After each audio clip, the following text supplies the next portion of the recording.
What is up, everybody? Welcome to episode number 64 of the Sasha T Show. In today's video, we're going to be comparing Trae Young's card market versus Luka Doncic's card market. I'm super excited about this video because we know that Luka Doncic and Trae Young are probably going to be compared to each other for the rest of their careers, even though them two probably don't like that, right? It's interesting because in the 2018 NBA draft, when they were both selected, Luka was taken third overall by the Hawks, and then Trae fifth overall by Dallas. Of course, they did a trade and swapped the two guys, and I believe the Hawks also got another first round draft pick as well.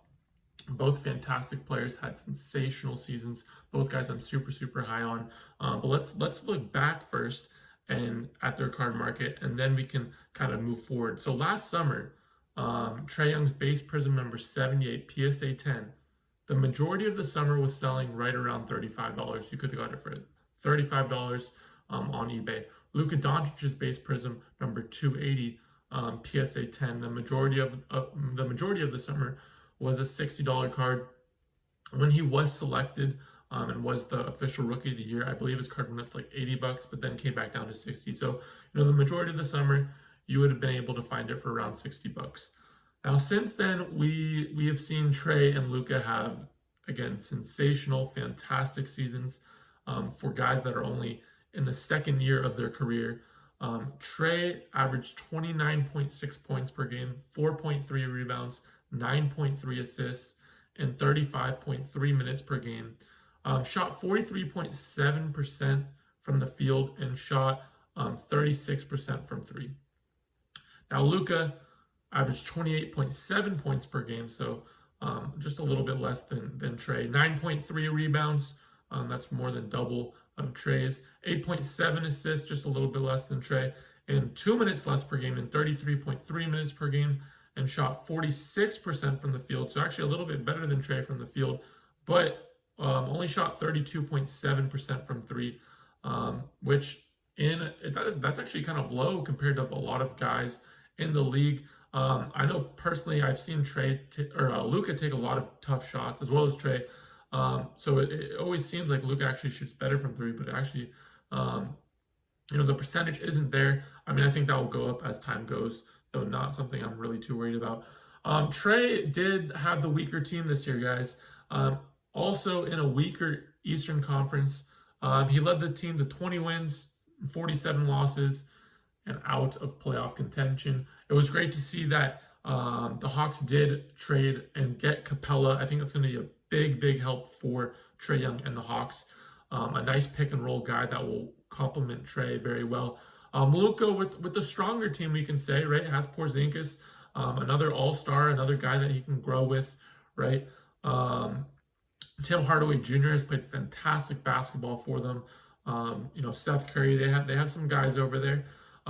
In the tougher West, though, right? The West is literally stacked.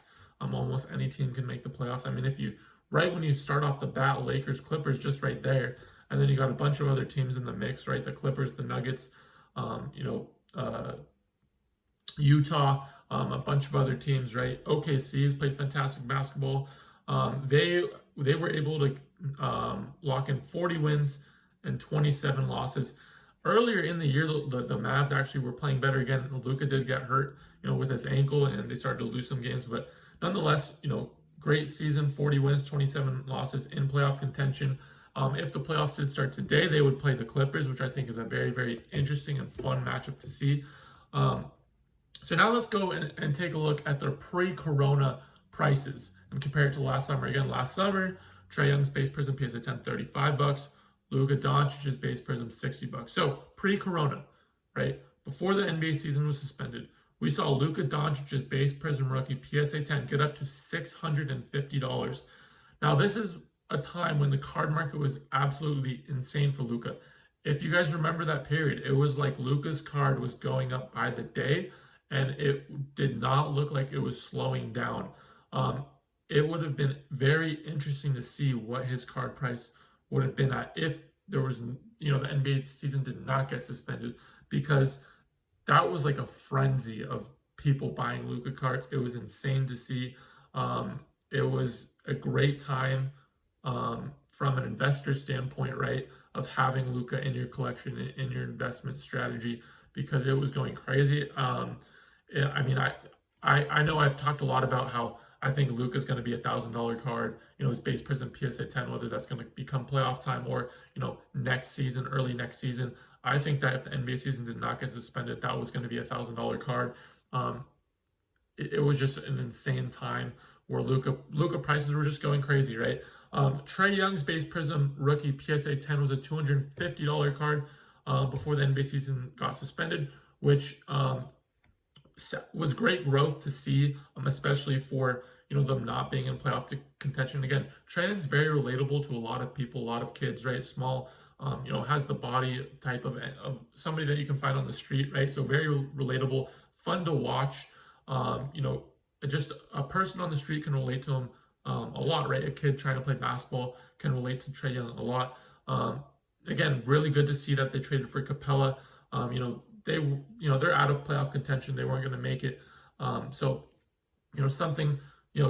Trae's card essentially just went up because of him being relatable, him averaging what he did during the season, but again, no real playoff contention there. Let's take a look at the pop reports, guys. Trae Young's base Prism number 78. Now there's 7,236 total graded cards of this base card. Now this has a 64% gem rate. It has 4,661 PSA 10s.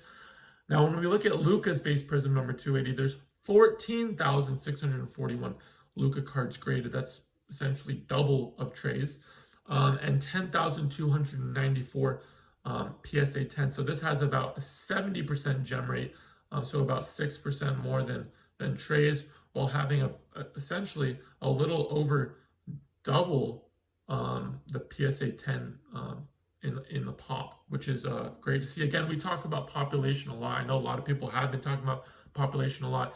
These guys' population is at this rate because the demand we're seeing. We wouldn't see everybody grading these cards if there wasn't a demand for it. So yes, I mean, you could be worried if there was no demand or if the demand was slowing, but at this point, guys, the demand for guys like Trae, guys like Luka, I believe is only going to heighten. I mean, yes, do your due diligence on the pop report, but again, the supply is this much because the demand is there. It is needed, right? So that's one thing I did want to mention for you guys. Now the prices currently. Let's take a look at the prices currently, guys. Trae Young's base Prism 78 PSA 10 has taken a knock from the $250 price point pre-corona. It is now a $200 card, so about $50 less than what it was. While Luka Doncic's base Prism number 280 is a $520 card. Again, what is that about? $130 cheaper than what it was pre-corona. I love seeing this because we already know that Trae and Luka, what people are willing to pay, right? People are already willing to pay $250 for Trae while he wasn't even in playoff contention. People were willing to pay $650 for Luka, heading into the playoffs, which is great to see. That means we essentially know that people will pay those prices once again, once the NBA season is back. So what can we expect going forward, guys? I mean, just in the last couple of weeks, we've seen Luka's card go up. It was a $400. I was picking those up for $400, $430 just 1 week, 2 weeks ago. Now it's $520. So I think we're going to be seeing Luka's card moving forward, getting some traction like we're seeing now because of the rumors that the NBA playoffs will be back in just a couple of weeks. I do believe that the NBA playoffs will be back. I think Adam Silver is cooking up something, whether that's going to be in Vegas, whether that's going to be at Disney World. I think he's going to put something together and salvage this season. And if that does happen, we are going to be seeing those types of guys, Lukas, the LeBrons, the Giannis's, the KDs, or not the KDs, sorry, I'm missing the word, guys. Kawhi Leonard, there we go, finally got it. Kawhi Leonard, Paul George even, right? Those types of guys, the guys that are going to be, those top 5-10 players in the playoffs. I think we're going to be seeing those guys as price points heighten and gain a lot of traction, and Luka is right there in that mix. And again, they basically play the Clippers, which would be really exciting to see, and we might see Luka's prices really get up there. Essentially, to kind of wrap that all up, I do expect Luka's prices to go up just because of the I think there will be an NBA playoffs, and even if there isn't, heading into next season, there's going to be a lot of hype going into Luka. So I'm cool with holding those cards. Even if the NBA playoffs didn't happen, I think Luka's kind of that once in a generation talent, as well as Trae. So with Trae Young's market, I do believe his market will soften due to we essentially, even if they said, okay, we're going to do a 10-game regular season, then head into the playoffs, we're not going to be seeing much from Trae. The Hawks are out of the playoffs. There's nothing much to expect, and we're really not going to be seeing him in action where we can expect him to be in the playoffs until next year. So I do think Trae's market will soften just from the ability that we're not going to be essentially seeing him being productive and having a lot of momentum until next season.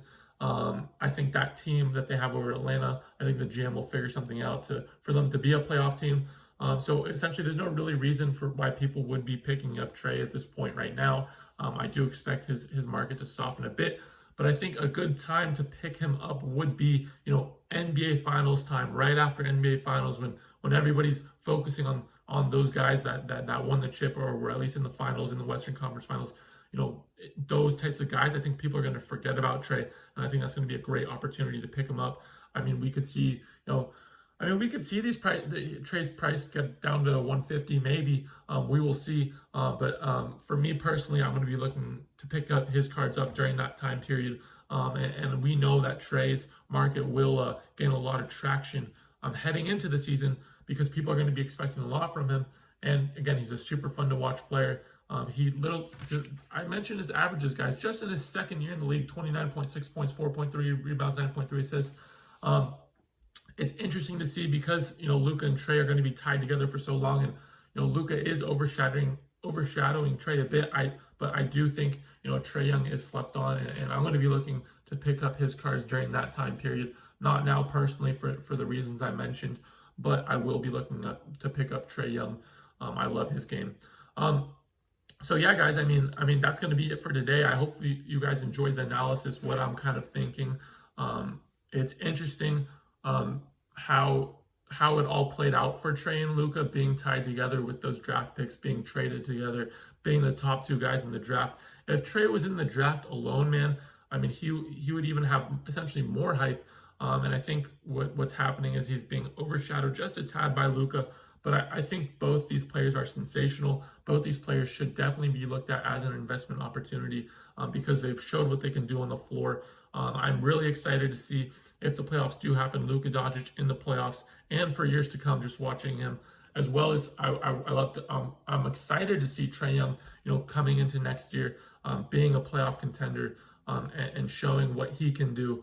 And maybe we'll see him, take over the Eastern Conference. I know Giannis is in the East, but Trae Young is a special talent that should not go unnoticed. So I appreciate everybody's support, everybody liking and subscribing to the channel. That has mean a ton. And no different for this video. Please please subscribe to the channel. It would mean a great deal.